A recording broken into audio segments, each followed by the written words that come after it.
সংসারে প্রত্যেকটা জিনিসের নিজস্ব একটা বিশেষত্ব আছে, আর তার বিশেষত্বর জন্যই তাকে বিশেষ গুরুত্ব দেওয়া হয়। যদি কথা বলি অস্ত্রের, যেমন তরোয়াল। তরোয়াল নির্মাণ করা হয়েছে রক্ষার জন্য। কত তাড়াতাড়ি সে সামনে উপস্থিত শত্রুকে নিধন করতে পারে। এবার এই তরোয়ালের কোন গুণটা দেখা প্রয়োজন? সেটার ধার। সেই বস্তুটি নয় যার মধ্যে এই তরোয়াল রাখা হয়। সেইভাবেই যদি আমি কথা বলি বানের, তাহলে এটা প্রয়োজনীয় নয় যে সেই বান কতটা তীক্ষ্ণ, কতটা বলশালী। এটা দেখা প্রয়োজন যে তার আকারটা কেমন। সে কি বাতাস ভেদ করে নিজের লক্ষ্যে পৌঁছতে পারবে? সেটা বেশি গুরুত্বপূর্ণ, সেই জায়গাটা নয় যেখানে সেই বান রাখা হয়। ঠিক সেইভাবে যদি আপনি কোনো মানুষেরই মূল্য বুঝতে চান, তাকে পরখ করে দেখতে চান, তাহলে তার জাতি, তার ধর্ম, তার রূপ, তার আকার, সেগুলো দেখে তাকে পরখ করতে চেষ্টা করবেন না। তাকে পরখ এই সব কিছুর ভিত্তিতে করবেন না। তার স্বভাবটা দেখুন, তার গুণ দেখুন, তার প্রতিভা দেখুন, তার কর্ম দেখুন, কারণ এটাই সেই ব্যক্তির আসল পরিচয়। এটাই হলো তার অস্তিত্ব। যখনই আপনি কোনো নর্তককে শ্রেষ্ঠ নৃত্য প্রদর্শন করতে দেখেন, তখন আপনি কিন্তু এটা ভাবেন না যে সে কোথা থেকে এসেছে, সে কি খায়, ওর বন্ধু বান্ধব কারা। আপনি তার নৃত্য দেখেন, ওর শিল্প দেখেন, সেটারই প্রশংসা করেন, সেটাকেই সম্মান করেন। সেইভাবে এই সংসারে সকলকে সম্মান করুন। আর এই সম্মানের আধার হওয়া উচিত তার গুণ, তার স্বভাব, তার কর্ম, তার রূপ আর তার বেশভূষা নয়। আসুন আমার সাথে ভালোবেসে বলুন, রাধা রাধা। এই সংসার বলে যে কৃষ্ণ হলো মহাযোগী। কেউ বলে যে কৃষ্ণ হলো সাংখ্যযোগের প্রবর্তক, কেউ বলে ভক্তিযোগের, কেউ বলে জ্ঞান যোগের, কেউ কেউ এটা মনে করেন যে অষ্টাঙ্গ যোগের প্রভু হলাম আমি। কিন্তু এই যোগ আসলে কি? যোগ বিষয়টাকে বোঝা খুব একটা কঠিন নয়, কিন্তু সেই যোগকে নিজের যাপনের অংশ করে তোলা হলো অত্যন্ত কঠিন, আর তার জন্য প্রয়োজন অভ্যাস। যোগ শব্দটার অর্থ হলো যুক্ত করা, আর এটা আমি ছোটবেলায় শিখেছিলাম। যখন আমার মাখন খেতে ইচ্ছে করত, আর মা মাখনের সেই হাঁড়িটা ওপরে টাঙিয়ে রাখতেন, তখন আমরা ভাবতাম যে অত দূরে পৌঁছবো কি করে। তখন আমরা যোগের বিষয়ে জানতে পারলাম, আর তখন জানতে পারলাম যে সবথেকে গুরুত্বপূর্ণ যোগ আসলে কি? সহযোগিতা, সাহায্য। আমরা সব সখারা একসাথে জড়ো হতাম, একে অপরের পিঠের ওপর উঠে দাঁড়াতাম, আর তারপর আমরা ওই মাখনের হাঁড়ির কাছে পৌঁছতে পারতাম, আর তারপর আমরা সবাই মিলে সেই মাখন ভাগ করে খেতাম। সহযোগিতা, এটা অত্যন্ত গুরুত্বপূর্ণ। পাণ্ডবরাও মহাভারতে এটাই করেছিলেন। ওনাদের সাথেও কেউ ছিল না। একে অপরকে সাহায্য করে ওনারা অনেক বীরদের একত্রিত করেছিলেন। তারপর অবশেষে মহাভারতের এই মহাযুদ্ধে ওনারা জয়লাভ করেছিলেন। রামায়ণে রাম এবং লক্ষ্মণের সাথে কেউ ছিল না। সহযোগিতার মাধ্যমে ওনারা ভাল্লুক আর বানর সেনাকে একত্রিত করেছিলেন, আর এই সংসারের সব থেকে প্রবল রাক্ষস রাবণকে বধ করেছিলেন। মনে রাখবেন, একসাথে মিলে যদি আপনারা কর্ম করতে শেখেন, তাহলে এই সংসারে এমন কিছুই নেই যেটা আপনি অর্জন করতে পারবেন না। আসুন আমার সাথে ভালোবেসে বলুন, রাধা রাধা। মানুষ যখনই কোনো পর্বতারোহণ করতে শুরু করে, তখন সে বারবার পড়ে যায়, বারবার উঠে দাঁড়ায়, সামনে এগোতে চেষ্টা করে। কিন্তু যদি সে দৃঢ় নিশ্চয় করে থাকে, তাহলে সে অবশেষে সেই পর্বতের শিখরে পৌঁছেই যায়। চলার পথে যদি বড় কোনো পাথর চলে আসে বা পর্বতের কোনো বড় অংশ সামনে আসে, তাহলে সে তার সাথে ধাক্কা খায় না, সে পথ বদলে নেয়। কিন্তু বাধা তাকে সবসময় পেতেই হয়, আর সেই বাধা সে পায় ছোট ছোট পাথরের দ্বারা। তাদের উপর পা পড়লে তার পা পিছলে যায় আর সে পড়ে যায়। এই ছোট ছোট পাথর হলো আমাদের জীবনের সেই ছোট ছোট সমস্যা, সেই ছোট ছোট ভুলগুলো যেগুলো আমরা অবজ্ঞা করতে থাকি। আমরা ভাবি এর দ্বারা কি বা ক্ষতি হবে, কিন্তু সেগুলোই অনেক সময় আমাদের অসফলতার কারণ হয়ে দাঁড়ায়। যত তাড়াতাড়ি সম্ভব এই ছোট ছোট পাথরগুলিকে জীবন থেকে তুলে ফেলে দিন। ভুল হওয়াটা স্বাভাবিক, কিন্তু তার মানে এই নয় যে বারবার সেই ভুলের পুনরাবৃত্তি ঘটবে। ভুলটা বুঝুন, সেটা স্বীকার করুন আর সেটা শুধরে নিন। যখন আপনি এটা করতে শিখবেন তখনই খুব তাড়াতাড়ি আপনি সেই শিখরে পৌঁছতে পারবেন। আর যখন পৌঁছে যাবেন তখন এই মন প্রসন্ন হয়ে বলবে, রাধা রাধা। সূর্য এই সংসারকে আলো প্রদান করে। সূর্যের মনে যদি নিজের তেজের জন্য অহংকার জন্ম নেয় তখন তার অহংকার ভঙ্গ করে মেঘ। সূর্যের আলো পূর্ণরূপে ঢেকে দেয়।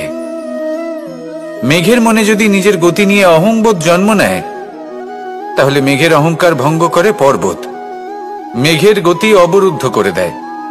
এবার যদি পর্বত নিজের নিশ্চলতা নিয়ে অহংকার করে তাহলে সেই অহংবোধ ভঙ্গ করে একটি মূষক, সেই বিশাল পর্বতে একটি ছিদ্র করে দেয়।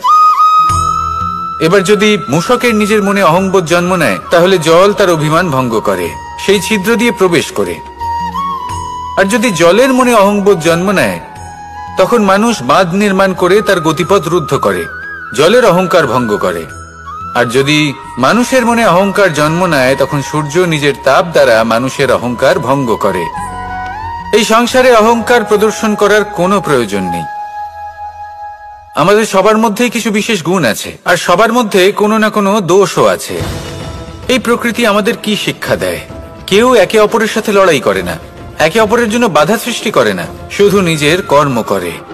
সূর্য নিজের প্রকাশ দ্বারা বনস্পতি এবং গাছপালাকে জন্ম দেয়। মেঘ বর্ষা সৃষ্টি করে লুপ্ত হয়ে যায়, আবার নির্মিত হয়। পর্বতের সেই নিশ্চলতা সেই বর্ষাকে একটা দিশা প্রদান করে আর তারপরে তা ধারা হয়ে প্রবাহিত হয়ে যায়। এইসব কি?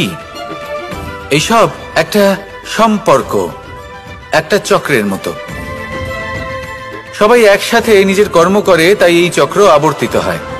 এটা আমাদেরও করতে হবে, একসাথে মিলে কাজ করতে হবে। কারোর জন্য বাধা হয়ে উঠলে হবে না, কাউকে ছোট মনে করলে হবে না। এটাই করতে থাকুন, সবাই মিলেমিশে কর্ম করুন। প্রকৃতি আমাদের এই শিক্ষাই দেয়। আসুন আমার সাথে ভালোবেসে বলুন, রাধা রাধা। আপনি কখনো পলাশ ফুল দেখেছেন? কি সুন্দর দেখতে, লাল রক্তবর্ণ, উজ্জ্বল, কিন্তু এতে কোনো সুগন্ধ নেই। সেই জন্য ওকে শুধু চোখ ভরে দেখতে ইচ্ছে করে। দেখবেন তাকে কিন্তু পুজোতে ব্যবহার করা হয় না, এই ফুল দিয়ে মালা বানানো হয় না। সেরকমই আমাদের জীবনে এমন অনেক ব্যক্তি রয়েছেন যাদেরকে সম্মান অর্জন করতে হয়। যদি আপনি কোনো উচ্চ বংশে জন্ম নিয়ে থাকেন এবং আপনার কাছে সবকিছু থাকে, ধন ঐশ্বর্য থাকে, সবকিছু আপনি আগে থেকেই পেয়ে গেছেন, তাও কিন্তু এই সংসার আপনাকে সম্মান দেবে না। ততক্ষণ পর্যন্ত দেবে না যতক্ষণ না আপনি নিজের অন্তরে গুণ জাগ্রত করছেন, শ্রেষ্ঠ কর্ম করছেন, নিজের অন্তরে ইতিবাচক মনোভাবের এই সুবাস জাগ্রত করছেন। যদি এসব কিছু করেন তাহলেই এই সংসার আপনাকে সম্মান দেবে। এবার এটা আপনার উপরে নির্ভরশীল যে আপনি কি পলাশ ফুলের মতো হতে চান, নাকি অন্য কোনো ফুল হয়ে উঠতে চান যার সুবাস আছে, যে নিজের সুবাস এই সারা পৃথিবীতে ছড়িয়ে দেয়। আসুন আমার সাথে ভালোবেসে বলুন, রাধা রাধা। এই সংসারে একটা শব্দ আছে যার বিষয়ে মানুষ অত্যাধিক চিন্তা ভাবনা করে, আর সেই শব্দ হলো অস্তিত্ব, পরিচয়। প্রত্যেক ব্যক্তি এই সংসারে নিজের অস্তিত্ব করতে চায়। আর ছোট থেকে এটাই হয়। যখন আমরা শ্রেণীকক্ষে যাই, পড়তে যাই, তখন আমরা এটাই ভাবি যে আমরা নিজেদের অস্তিত্ব গড়ব, সুনাম অর্জন করব। সকল ব্যক্তি যাতে এটাই বলে যে এই হলো সর্বশ্রেষ্ঠ ছাত্র, আর এটাই আমাদের পরিচয়। কার্যক্ষেত্রেও আমরা ঠিক এটাই চেষ্টা করি, পরিশ্রম করতে থাকি এবং ভবিষ্যতে গিয়ে আমরা নিজেদের পরিচয় খুঁজে পাই। পরিচয়ের সাথে সাফল্য আসে, আর সাফল্যের সাথে আসে অস্তিত্ব। আর যখন এই দুটি সংযুক্ত হয়, তখন মানুষ অসফলতার কথা ভেবে ভয়ভীত হয়ে পড়ে। আর এটা ভাবতে থাকে যে যদি আমি অসফল হই, তাহলে সেই পরিচিতির কি হবে, সেই নামের কি হবে, সেই সবকিছু যে আমি অর্জন করেছি তার কি হবে। সে ভয়ভীত হয়ে পড়ে, আর এই ভয়ের কারণে তার বিকাশ কোথাও না কোথাও অবরুদ্ধ হয়। সে শ্রেষ্ঠ কর্ম করা বন্ধ করে দেয় এবং শুধু এই সুরক্ষিত থাকতে চেষ্টা করে। আর অসফল হলে তাতে ভয় পাওয়ার কোনো প্রয়োজন নেই, কারণ যখন আপনি সফল হন, তখন এই সাফল্য আপনার পরিচয় এই সংসারের সাথে করায়। কিন্তু যখন আপনি অসফল হয়ে থাকেন, তখন এই অসফলতা এই সংসারের পরিচয় আপনার সাথে করায়, যা অত্যন্ত আবশ্যক। অসফলতা প্রত্যেকের জীবনেই আসবে, তার সম্মুখীন হন আর তার থেকে শিক্ষা লাভ করুন। কারণ যখনই আপনি অসফল হন, তখনই আপনার জ্ঞান চক্ষু উন্মুক্ত হয়। আসুন আমার সাথে ভালোবেসে বলুন, রাধা রাধা। নিজের নিজের অভিজ্ঞতাগুলো দেখে, তার পরিণাম দেখে প্রত্যেক মানুষের মনে একটা ধারণা জন্ম নেয়।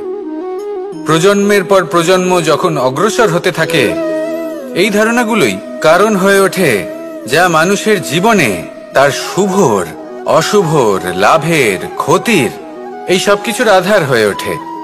যেমন ধরুন আপনি কোথাও যাচ্ছেন আর পথে বেড়াল রাস্তা পার করে গেল, সেটা অশুভ বলা হয়। কেউ হাঁচলে কাজ থামিয়ে দেওয়া হয়। বলা হয় যখন আপনি কোনো শুভ কাজ করতে যাবেন, তখন মিষ্টি খেয়ে যাবেন, কাজ সফল হবে। যদি কোনো ব্যক্তি অনুচিত কথা বলে দেন, তার মানে অনুচিত কিছুই ঘটবে, আদি ইত্যাদি। এরকম অনেক সংখ্যক ধারণা আছে। কিন্তু সবকিছু যদি এরকমই হতো, তাহলে প্রত্যেক মানুষ নিজের কথা দ্বারা নিজের বা অন্য কারোর জীবন স্বর্গতুল্য করে তুলতো, নয়তো নরকে পরিণত করত। কিন্তু এরম কি আদৌ হয়? না। কারণ এই সব ধারণা, এই সব কিছু এর উৎস হলো মানুষের মন, তার মস্তিষ্ক। যখন আমরা কোনো বাক্য বা কোনো ধারণাকে একটু বেশি গুরুত্ব দিয়ে ফেলি, তার উপর একটু বেশি বিশ্বাস করে ফেলি, তখন যেটা হয়, তখন আমাদের এই ইচ্ছে শক্তি তার সঞ্চার হয় সেই বাক্যের মাধ্যমে। আর সেই জন্য সেই বাক্য আস্তে আস্তে ফলপ্রসূ হতে থাকে। এটা হলো মানুষের মনের শক্তি, তার মস্তিষ্কের শক্তি। এটা কখনো ভুলে যাবেন না। এটা প্রয়োগ করুন আর তার সদ্ব্যবহার করুন। একে প্রয়োগ করুন নিজের লক্ষ্যে পৌঁছানোর জন্য, শুভ কর্ম করার জন্য। আসুন আমার সাথে ভালোবেসে বলুন, রাধা রাধা। পাশা নামক এই খেলাটি আপনারা নিশ্চয়ই খেলেছেন। না খেলে থাকলে দেখেছেন, আর যদি দেখেও না থাকেন তাহলে নিশ্চিত রূপে শুনেছেন। মহাভারতের এই মহাযুদ্ধ কোথাও না কোথাও এই পাশা নামক খেলার কারণে হয়েছিল। পাশার এই বিচিত্র খেলা, দান, এইসবের কারণে কেউ নিজের মাথায় রাজ মুকুট পরিধান করেছিলেন, আবার সেখানে পরাজিত হওয়ার জন্য কাউকে বনবাস ভোগ করতে হয়েছিল। কিন্তু এই খেলা সমাপ্ত হওয়ার পরে সমস্ত ঘুঁটি আর এই পাশার ছক একই পুটলিতে স্থান পেল। এটাই হলো আমাদের জীবন। এই সংসারে আমরা জয় পরাজয়ের বিষয়ে এতটাই ভাবি, এত চিন্তা করি যে এই জীবনের খেলার আনন্দটাই উপভোগ করতে পারি না। আর অবশেষে কি হয়? কেউ জয়ী হন, কেউ পরাজিত হন, কিন্তু দুজনেই একই স্থানে পৌঁছে যান। প্রত্যেক ব্যক্তি মৃত্যুর পরে একটি নির্দিষ্ট স্থানেই পৌঁছতে বাধ্য। কিন্তু ততক্ষণ এই জীবন, এই খেলা, তার আনন্দ উপভোগ করুন। এই সংসারে সেই ব্যক্তি শ্রেষ্ঠ স্থানে পৌঁছতে পেরেছেন যিনি এই সংসারকে প্রকাশ প্রদান করেছেন, যিনি কখনো জয় পরাজয় এ বিষয়ে ভাবেননি, শুধু এই জীবনের খেলার আনন্দ উপভোগ করেছেন। এটাই আপনিও করুন আর আমার সাথে ভালোবেসে বলুন, রাধা রাধা। রামায়ণের একটা অত্যন্ত শ্রেষ্ঠ কাহিনী আছে যেটা খুব অমূল্য শিক্ষা দান করে। দশানন যখন ধরাশায়ী হলেন এবং মৃত্যুশয্যায় শুয়েছিলেন, ওনার শেষ নিঃশ্বাস ত্যাগের সময় শ্রীরাম লক্ষণকে বললেন যে, হে লক্ষণ, রাবণের কাছে যাও, ওখানে যাও, ওনার থেকে কিছু জ্ঞান অর্জন করে এসো। উনি হলেন মহাজ্ঞানী, আর ওনার থেকে জ্ঞান অর্জনের এটাই শ্রেষ্ঠ সুযোগ। লক্ষণ প্রথমে মানতে চাইলেন না, কিন্তু শ্রীরাম বোঝানোর পরে লক্ষণ ওনার কাছে গেলেন, রাবণের মাথার কাছে গেলেন আর বললেন, দাদা বলেছেন আপনার থেকে জ্ঞান অর্জন করতে। রাবণ কিছুই বললেন না। লক্ষণ বললেন, আপনি তো দেখছি খুব অহংকারী, মৃত্যুশয্যায় শুয়ে আছেন, শেষ নিঃশ্বাস ত্যাগ করতে চলেছেন, আর তাও এত অহংকার। রাবণ বললেন, নিজের দাদা রামকে ডাকো। শ্রীরাম এলেন, রাবণের পায়ের কাছে এসে দাঁড়ালেন। উনি নিজের হাত জোড় করলেন আর বললেন, হে মহাপণ্ডিত রাবণ, আপনি হলেন মহাজ্ঞানী, দয়া করে আমাদের কিছু জ্ঞান প্রদান করুন। রাবণ বিনম্র চিত্তে ওনার কথা শুনলেন, খুব বিনম্র চিত্তে ক্ষমা প্রার্থনাও করলেন, আর এই সংসার একটি অত্যন্ত শ্রেষ্ঠ জ্ঞান লাভ করল। এর দ্বারা আমরা ঠিক কি শিক্ষা লাভ করি? রাম এবং লক্ষণ দুজনেই ছিলেন তেজস্বী, দুজনেই ছিলেন শ্রেষ্ঠ, ছিলেন বীর, ছিলেন বলবান। কিন্তু শ্রীরামকে মর্যাদা পুরুষোত্তম বলা হয়ে থাকে, কারণ উনি বীর ছিলেন, সাহসী ছিলেন, তার সাথে একটি অত্যন্ত গুরুত্বপূর্ণ গুণ ছিল।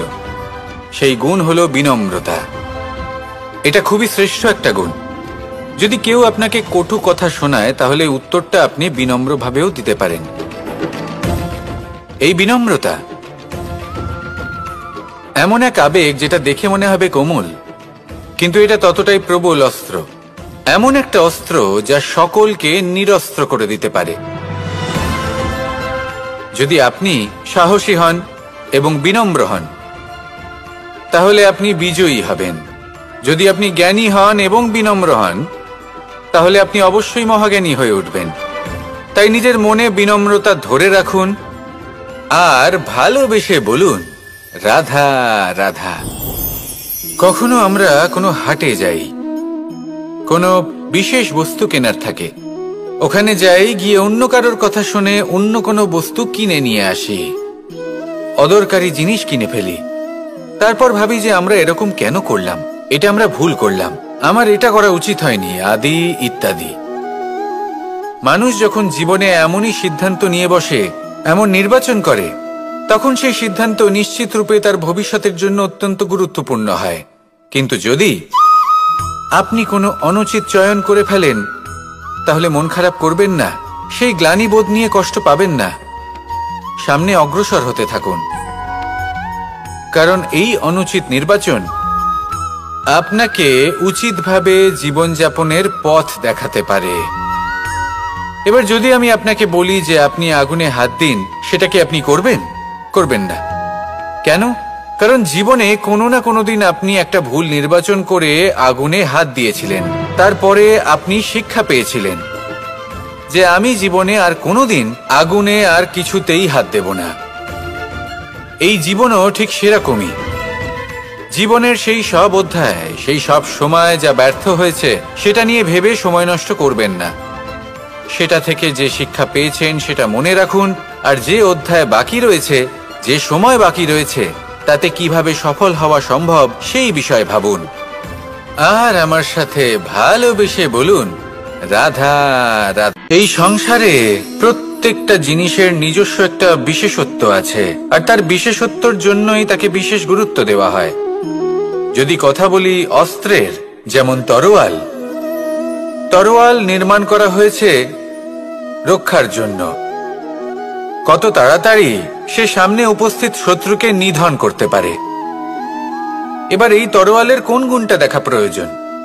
সেটার ধার। সেই বস্তুটি নয় যার মধ্যে এই তরোয়াল রাখা হয়। সেইভাবেই যদি আমি কথা বলি বানের, তাহলে এটা প্রয়োজনীয় নয় যে সেই বান কতটা তীক্ষ্ণ, কতটা বলশালী। এটা দেখা প্রয়োজন যে তার আকারটা কেমন। সে কি বাতাস ভেদ করে নিজের লক্ষ্যে পৌঁছতে পারবে? সেটা বেশি গুরুত্বপূর্ণ, সেই জায়গাটা নয় যেখানে সেই বাণ রাখা হয়। ঠিক সেইভাবে যদি আপনি কোনো মানুষেরই মূল্য বুঝতে চান, তাকে পরখ করে দেখতে চান, তাহলে তার জাতি, তার ধর্ম, তার রূপ, তার আকার, সেগুলো দেখে তাকে পরখ করতে চেষ্টা করবেন না। তাকে পরখ এই সব কিছুর ভিত্তিতে করবেন না। তার স্বভাবটা দেখুন, তার গুণ দেখুন, তার প্রতিভা দেখুন, তার কর্ম দেখুন, কারণ এটাই সেই ব্যক্তির আসল পরিচয়, এটাই হলো তার অস্তিত্ব। যখনই আপনি কোনো নর্তককে শ্রেষ্ঠ নৃত্য প্রদর্শন করতে দেখেন, তখন আপনি কিন্তু এটা ভাবেন না যে সে কোথা থেকে এসেছে, সে কি খায়, ওর বন্ধু বান্ধব কারা। আপনি তার নৃত্য দেখেন, ওর শিল্প দেখেন, সেটারই প্রশংসা করেন, সেটাকেই সম্মান করেন। সেইভাবে এই সংসারে সকলকে সম্মান করুন, আর এই সম্মানের আধার হওয়া উচিত তার গুণ, তার স্বভাব, তার কর্ম, তার রূপ আর তার বেশভূষা নয়। আসুন আমার সাথে ভালোবেসে বলুন, রাধা রাধা। এই সংসার বলে যে কৃষ্ণ হলো মহাযোগী, কেউ বলে যে কৃষ্ণ হলো সাংখ্যযোগের প্রবর্তক, কেউ বলে ভক্তিযোগের, কেউ বলে জ্ঞান যোগের, কেউ কেউ এটা মনে করেন যে অষ্টাঙ্গ যোগের প্রভু হলাম আমি। কিন্তু এই যোগ আসলে কি? যোগ বিষয়টাকে বোঝা খুব একটা কঠিন নয়, কিন্তু সেই যোগকে নিজের যাপনের অংশ করে তোলা হলো অত্যন্ত কঠিন, আর তার জন্য প্রয়োজন অভ্যাস। যোগ শব্দটার অর্থ হলো যুক্ত করা, আর এটা আমি ছোটবেলায় শিখেছিলাম। যখন আমার মাখন খেতে ইচ্ছে করত, আর মা মাখনের সেই হাঁড়িটা ওপরে টাঙিয়ে রাখতেন, তখন আমরা ভাবতাম যে অত দূরে পৌঁছবো কি করে। তখন আমরা যোগের বিষয়ে জানতে পারলাম, আর তখন জানতে পারলাম যে সবথেকে গুরুত্বপূর্ণ যোগ আসলে কি? সহযোগিতা, সাহায্য। আমরা সব সখারা একসাথে জড়ো হতাম, একে অপরের পিঠের উপর উঠে দাঁড়াতাম, আর তারপর আমরা ওই মাখনের হাঁড়ির কাছে পৌঁছতে পারতাম, আর তারপর আমরা সবাই মিলে সেই মাখন ভাগ করে খেতাম। সহযোগিতা, এটা অত্যন্ত গুরুত্বপূর্ণ। পাণ্ডবরাও মহাভারতে এটাই করেছিলেন। ওনাদের সাথেও কেউ ছিল না, একে অপরকে সাহায্য করে ওনারা অনেক বীরদের একত্রিত করেছিলেন। তারপর অবশেষে মহাভারতের এই মহাযুদ্ধে ওনারা জয়লাভ করেছিলেন। রামায়ণে রাম এবং লক্ষ্মণের সাথে কেউ ছিল না। সহযোগিতার মাধ্যমে ওনারা ভাল্লুক আর বানর সেনাকে একত্রিত করেছিলেন, আর এই সংসারের সব থেকে প্রবল রাক্ষস রাবণকে বধ করেছিলেন। মনে রাখবেন, একসাথে মিলে যদি আপনারা কর্ম করতে শেখেন, তাহলে এই সংসারে এমন কিছুই নেই যেটা আপনি অর্জন করতে পারবেন না। আসুন আমার সাথে ভালোবেসে বলুন, রাধা রাধা। মানুষ যখনই কোনো পর্বতারোহণ করতে শুরু করে, তখন সে বারবার পড়ে যায়, বারবার উঠে দাঁড়ায়, সামনে এগোতে চেষ্টা করে, কিন্তু যদি সে দৃঢ় নিশ্চয় করে থাকে, তাহলে সে অবশেষে সেই পর্বতের শিখরে পৌঁছেই যায়। চলার পথে যদি বড় কোনো পাথর চলে আসে বা পর্বতের কোনো বড় অংশ সামনে আসে, তাহলে সে তার সাথে ধাক্কা খায় না, সে পথ বদলে নেয়। কিন্তু বাধা তাকে সবসময় পেতেই হয়, আর সেই বাধা সে পায় ছোট ছোট পাথরের দ্বারা। তাদের উপর পা পড়লে তার পা পিছলে যায় আর সে পড়ে যায়। এই ছোট ছোট পাথর হলো আমাদের জীবনের সেই ছোট ছোট সমস্যা, সেই ছোট ছোট ভুলগুলো যেগুলো আমরা অবজ্ঞা করতে থাকি। আমরা ভাবি এর দ্বারা কি বা ক্ষতি হবে, কিন্তু সেগুলোই অনেক সময় আমাদের অসফলতার কারণ হয়ে দাঁড়ায়। যত তাড়াতাড়ি সম্ভব এই ছোট ছোট পাথরগুলিকে জীবন থেকে তুলে ফেলে দিন। ভুল হওয়াটা স্বাভাবিক, কিন্তু তার মানে এই নয় যে বারবার সেই ভুলের পুনরাবৃত্তি ঘটবে। ভুলটা বুঝুন, সেটা স্বীকার করুন, আর সেটা শুধরে নিন। যখন আপনি এটা করতে শিখবেন, তখনই খুব তাড়াতাড়ি আপনি সেই শিখরে পৌঁছতে পারবেন। আর যখন পৌঁছে যাবেন, তখন এই মন প্রসন্ন হয়ে বলবে, রাধা রাধা। সূর্য এই সংসারকে আলো প্রদান করে। সূর্যের মনে যদি নিজের তেজের জন্য অহংকার জন্ম নেয়, তখন তার অহংকার ভঙ্গ করে মেঘ। সূর্যের আলো পূর্ণরূপে ঢেকে দেয়। মেঘের মনে যদি নিজের গতি নিয়ে অহংবোধ জন্ম নেয়, তাহলে মেঘের অহংকার ভঙ্গ করে পর্বত। মেঘের গতি অবরুদ্ধ করে দেয়। এবার যদি পর্বত নিজের নিশ্চলতা নিয়ে অহংকার করে, তাহলে সেই অহংবোধ ভঙ্গ করে একটি মূষক। সেই বিশাল পর্বতে একটি ছিদ্র করে দেয়। এবার যদি মূষকের নিজের মনে অহংবোধ জন্ম নেয়, তাহলে জল তার অভিমান ভঙ্গ করে, সেই ছিদ্র দিয়ে প্রবেশ করে। আর যদি জলের মনে অহংবোধ জন্ম নেয়, তখন মানুষ বাঁধ নির্মাণ করে তার গতিপথ রুদ্ধ করে, জলের অহংকার ভঙ্গ করে। আর যদি মানুষের মনে অহংকার জন্ম নেয়, তখন সূর্য নিজের তাপ দ্বারা মানুষের অহংকার ভঙ্গ করে। এই সংসারে অহংকার প্রদর্শন করার কোনো প্রয়োজন নেই। আমাদের সবার মধ্যেই কিছু বিশেষ গুণ আছে, আর সবার মধ্যে কোনো না কোনো দোষও আছে। এই প্রকৃতি আমাদের কি শিক্ষা দেয়? কেউ একে অপরের সাথে লড়াই করে না, একে অপরের জন্য বাধা সৃষ্টি করে না, শুধু নিজের কর্ম করে। সূর্য নিজের প্রকাশ দ্বারা বনস্পতি এবং গাছপালাকে জন্ম দেয়। মেঘ বর্ষা সৃষ্টি করে লুপ্ত হয়ে যায়, আবার নির্মিত হয়।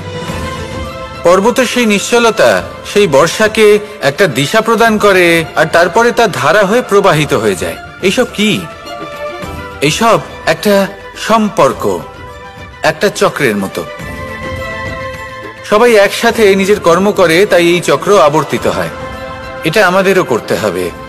একসাথে মিলে কাজ করতে হবে। কারোর জন্য বাধা হয়ে উঠলে হবে না, কাউকে ছোট মনে করলে হবে না। এটাই করতে থাকুন। সবাই মিলেমিশে কর্ম করুন। প্রকৃতি আমাদের এই শিক্ষাই দেয়। আসুন আমার সাথে ভালোবেসে বলুন, রাধা রাধা। আপনি কখনো পলাশ ফুল দেখেছেন? কি সুন্দর দেখতে, লাল রক্তবর্ণ, উজ্জ্বল, কিন্তু এতে কোনো সুগন্ধ নেই। সেই জন্য ওকে শুধু চোখ ভরে দেখতে ইচ্ছে করে। দেখবেন তাকে কিন্তু পুজোতে ব্যবহার করা হয় না, এই ফুল দিয়ে মালা বানানো হয় না। সেরকমই আমাদের জীবনে এমন অনেক ব্যক্তি রয়েছেন যাদেরকে সম্মান অর্জন করতে হয়। যদি আপনি কোনো উচ্চ বংশে জন্ম নিয়ে থাকেন এবং আপনার কাছে সবকিছু থাকে, ধন ঐশ্বর্য থাকে, সবকিছু আপনি আগে থেকেই পেয়ে গেছেন, তাও কিন্তু এই সংসার আপনাকে সম্মান দেবে না। ততক্ষণ পর্যন্ত দেবে না যতক্ষণ না আপনি নিজের অন্তরে গুণ জাগ্রত করছেন, শ্রেষ্ঠ কর্ম করছেন, নিজের অন্তরে ইতিবাচক মনোভাবের এই সুবাস জাগ্রত করছেন। যদি এসব কিছু করেন, তাহলেই এই সংসার আপনাকে সম্মান দেবে। এবার এটা আপনার উপরে নির্ভরশীল যে আপনি কি পলাশ ফুলের মতো হতে চান, নাকি অন্য কোনো ফুল হয়ে উঠতে চান যার সুবাস আছে, যে নিজের সুবাস এই সারা পৃথিবীতে ছড়িয়ে দেয়। আসুন আমার সাথে ভালোবেসে বলুন, রাধা রাধা। এই সংসারে একটা শব্দ আছে যার বিষয়ে মানুষ অত্যাধিক চিন্তা ভাবনা করে, আর সেই শব্দ হলো অস্তিত্ব, পরিচয়। প্রত্যেক ব্যক্তি এই সংসারে নিজের অস্তিত্ব করতে চায়। আর ছোট থেকে এটাই হয়। যখন আমরা শ্রেণীকক্ষে যাই, পড়তে যাই, তখন আমরা এটাই ভাবি যে আমরা নিজেদের অস্তিত্ব গড়ব, সুনাম অর্জন করব। সকল ব্যক্তি যাতে এটাই বলে যে এই হলো সর্বশ্রেষ্ঠ ছাত্র, আর এটাই আমাদের পরিচয়।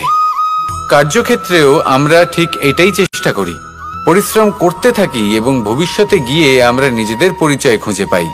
পরিচয়ের সাথে সাফল্য আসে, আর সাফল্যের সাথে আসে অস্তিত্ব। আর যখন এই দুটি সংযুক্ত হয়, তখন মানুষ অসফলতার কথা ভেবে ভয়ভীত হয়ে পড়ে। আর এটা ভাবতে থাকে যে যদি আমি অসফল হই, তাহলে সেই পরিচিতির কি হবে, সেই নামের কি হবে, সেই সবকিছু যে আমি অর্জন করেছি তার কি হবে। সে ভয়ভীত হয়ে পড়ে, আর এই ভয়ের কারণে তার বিকাশ কোথাও না কোথাও অবরুদ্ধ হয়। সে শ্রেষ্ঠ কর্ম করা বন্ধ করে দেয় এবং শুধু এই সুরক্ষিত থাকতে চেষ্টা করে। আর অসফল হলে তাতে ভয় পাওয়ার কোনো প্রয়োজন নেই, কারণ যখন আপনি সফল হন তখন এই সাফল্য আপনার পরিচয় এই সংসারের সাথে করায়। কিন্তু যখন আপনি অসফল হয়ে থাকেন, তখন এই অসফলতা এই সংসারের পরিচয় আপনার সাথে করায়, যা অত্যন্ত আবশ্যক। অসফলতা প্রত্যেকের জীবনেই আসবে, তার সম্মুখীন হন আর তার থেকে শিক্ষা লাভ করুন। কারণ যখনই আপনি অসফল হন, তখনই আপনার জ্ঞান চক্ষু উন্মুক্ত হয়।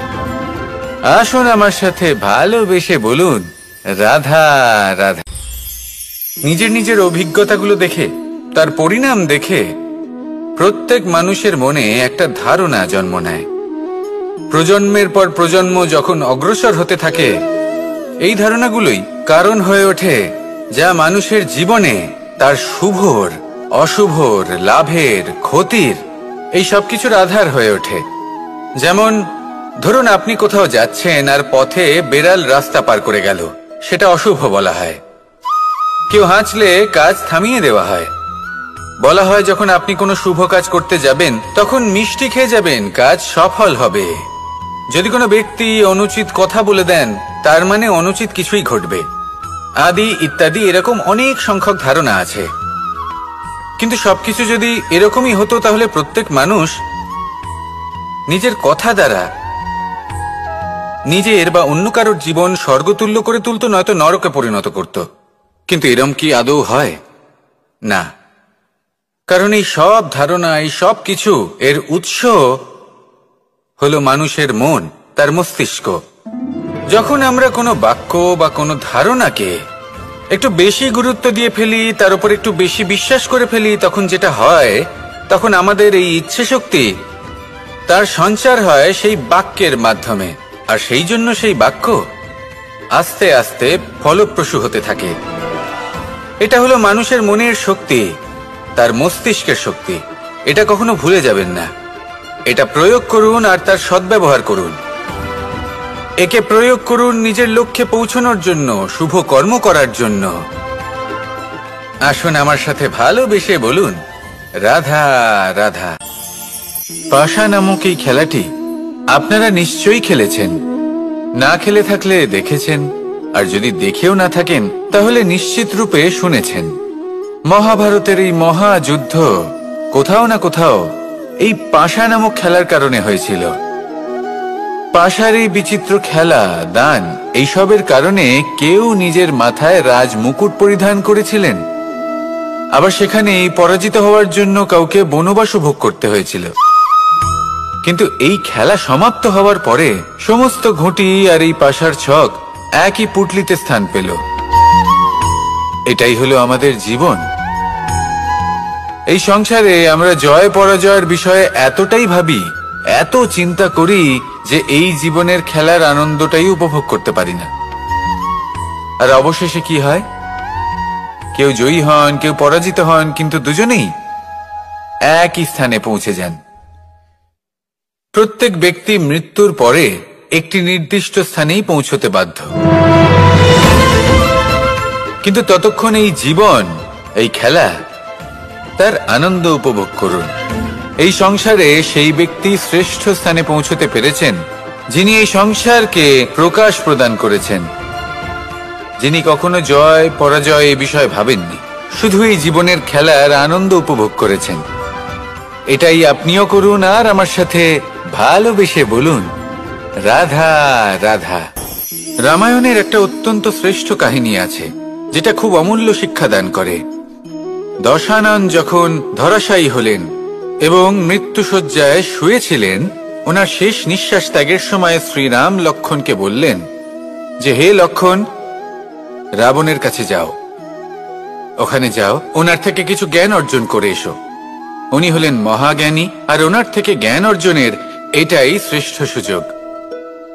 লক্ষ্মণ প্রথমে মানতে চাইলেন না, কিন্তু শ্রীরাম বোঝানোর পরে লক্ষ্মণ ওনার কাছে গেলেন, রাবণের মাথার কাছে গেলেন আর বললেন, দাদা বলেছেন আপনার থেকে জ্ঞান অর্জন করতে। রাবণ কিছুই বললেন না। লক্ষ্মণ বললেন, আপনি তো দেখছি খুব অহংকারী, মৃত্যুশয্যায় শুয়ে আছেন, শেষ নিঃশ্বাস ত্যাগ করতে চলেছেন, আর তাও এত অহংকার। রাবণ বললেন, নিজের দাদা রামকে ডাকো। শ্রীরাম এলেন। রাবণের পায়ের কাছে এসে দাঁড়ালেন। উনি নিজের হাত জোড় করলেন আর বললেন, হে মহাপণ্ডিত রাবণ, আপনি হলেন মহাজ্ঞানী, দয়া করে আমাদের কিছু জ্ঞান প্রদান করুন। রাবণ বিনম্র চিত্তে ওনার কথা শুনলেন, খুব বিনম্র চিত্তে ক্ষমা প্রার্থনাও করলেন, আর এই সংসার একটি অত্যন্ত শ্রেষ্ঠ জ্ঞান লাভ করল। এর দ্বারা আমরা ঠিক কি শিক্ষা লাভ করি? রাম এবং লক্ষণ দুজনেই ছিলেন তেজস্বী, দুজনেই ছিলেন শ্রেষ্ঠ, ছিলেন বীর, ছিলেন বলবান। কিন্তু শ্রীরামকে মর্যাদা পুরুষোত্তম বলা হয়ে থাকে, কারণ উনি বীর ছিলেন, সাহসী ছিলেন। তার সাথে একটি অত্যন্ত গুরুত্বপূর্ণ গুণ ছিল, সেই গুণ হলো বিনম্রতা। এটা খুবই শ্রেষ্ঠ একটা গুণ। যদি কেউ আপনাকে কটু কথা শোনায়, তাহলে উত্তরটা আপনি বিনম্রভাবেও দিতে পারেন। এই বিনম্রতা এমন এক আবেগ যেটা দেখে মনে হবে কোমল, কিন্তু এটা ততটাই প্রবল অস্ত্র। এমন একটা অস্ত্র যা সকলকে নিরস্ত্র করে দিতে পারে। যদি আপনি সাহসী হন এবং বিনম্র হন, তাহলে আপনি বিজয়ী হবেন। যদি আপনি জ্ঞানী হন এবং বিনম্র হন, তাহলে আপনি অবশ্যই মহাজ্ঞানী হয়ে উঠবেন। তাই নিজের মনে বিনম্রতা ধরে রাখুন আর ভালোবেসে বলুন, রাধা রাধা। কখনো আমরা কোনো হাটে যাই, কোনো বিশেষ বস্তু কেনার থাকে, ওখানে যাই, গিয়ে অন্য কারোর কথা শুনে অন্য কোনো বস্তু কিনে নিয়ে আসি, অদরকারি জিনিস কিনে ফেলি। তারপর ভাবি যে আমরা এরকম কেন করলাম, এটা আমরা ভুল করলাম, আমার এটা করা উচিত হয়নি, আদি ইত্যাদি। মানুষ যখন জীবনে এমনই সিদ্ধান্ত নিয়ে বসে, এমন নির্বাচন করে, তখন সেই সিদ্ধান্ত নিশ্চিত রূপে তার ভবিষ্যতের জন্য অত্যন্ত গুরুত্বপূর্ণ হয়। কিন্তু যদি আপনি কোনো অনুচিত চয়ন করে ফেলেন, তাহলে মন খারাপ করবেন না, সেই গ্লানিবোধ নিয়ে কষ্ট পাবেন না, সামনে অগ্রসর হতে থাকুন। কারণ এই অনুচিত নির্বাচন আপনাকে উচিতভাবে জীবনযাপনের পথ দেখাতে পারে। এবার যদি আমি আপনাকে বলি যে আপনি আগুনে হাত দিন, সেটা কি আপনি করবেন? করবেন না। কেন? কারণ জীবনে কোনো না কোনো দিন আপনি একটা ভুল নির্বাচন করে আগুনে হাত দিয়েছিলেন। তারপরে আপনি শিক্ষা পেয়েছিলেন যে আমি জীবনে আর কোনোদিন আগুনে আর কিছুতেই হাত দেব না। এই জীবনও ঠিক সেরকমই। জীবনের সেই সব অধ্যায়, সেই সব সময় যা ব্যর্থ হয়েছে, সেটা নিয়ে ভেবে সময় নষ্ট করবেন না। সেটা থেকে যে শিক্ষা পেয়েছেন সেটা মনে রাখুন, আর যে অধ্যায় বাকি রয়েছে, যে সময় বাকি রয়েছে, তাতে কিভাবে সফল হওয়া সম্ভব সেই বিষয়ে ভাবুন। আর আমার সাথে ভালোবেসে বলুন, রাধা রাধা। এই সংসারে প্রত্যেকটা জিনিসের নিজস্ব একটা বিশেষত্ব আছে, আর তার বিশেষত্বর জন্যই তাকে বিশেষ গুরুত্ব দেওয়া হয়। যদি কথা বলি অস্ত্রের, যেমন তরোয়াল, তরোয়াল নির্মাণ করা হয়েছে রক্ষার জন্য। কত তাড়াতাড়ি সে সামনে উপস্থিত শত্রুকে নিধন করতে পারে। এবার এই তরোয়ালের কোন গুণটা দেখা প্রয়োজন? সেটার ধার। সেই বস্তুটি নয় যার মধ্যে এই তরোয়াল রাখা হয়। সেইভাবেই যদি আমি কথা বলি বানের, তাহলে এটা প্রয়োজনীয় নয় যে সেই বান কতটা তীক্ষ্ণ, কতটা বলশালী। এটা দেখা প্রয়োজন যে তার আকারটা কেমন। সে কি বাতাস ভেদ করে নিজের লক্ষ্যে পৌঁছতে পারবে? সেটা বেশি গুরুত্বপূর্ণ। সেই জায়গাটা নয় যেখানে সেই বান রাখা হয়। ঠিক সেইভাবে যদি আপনি কোনো মানুষেরই মূল্য বুঝতে চান, তাকে পরখ করে দেখতে চান, তাহলে তার জাতি, তার ধর্ম, তার রূপ, তার আকার, সেগুলো দেখে তাকে পরখ করতে চেষ্টা করবেন না। তাকে পরখ এই সব কিছুর ভিত্তিতে করবেন না। তার স্বভাবটা দেখুন, তার গুণ দেখুন, তার প্রতিভা দেখুন, তার কর্ম দেখুন। কারণ এটাই সেই ব্যক্তির আসল পরিচয়, এটাই হলো তার অস্তিত্ব। যখনই আপনি কোনো নর্তককে শ্রেষ্ঠ নৃত্য প্রদর্শন করতে দেখেন, তখন আপনি কিন্তু এটা ভাবেন না যে সে কোথা থেকে এসেছে, সে কি খায়, ওর বন্ধু বান্ধব কারা, আপনি তার নৃত্য দেখেন, ওর শিল্প দেখেন, সেটারই প্রশংসা করেন, সেটাকেই সম্মান করেন। সেইভাবেই সংসারে সকলকে সম্মান করুন। আর এই সম্মানের আধার হওয়া উচিত তার গুণ, তার স্বভাব, তার কর্ম, তার রূপ আর তার বেশভূষা নয়। আসুন আমার সাথে ভালোবেসে বলুন, রাধা রাধা।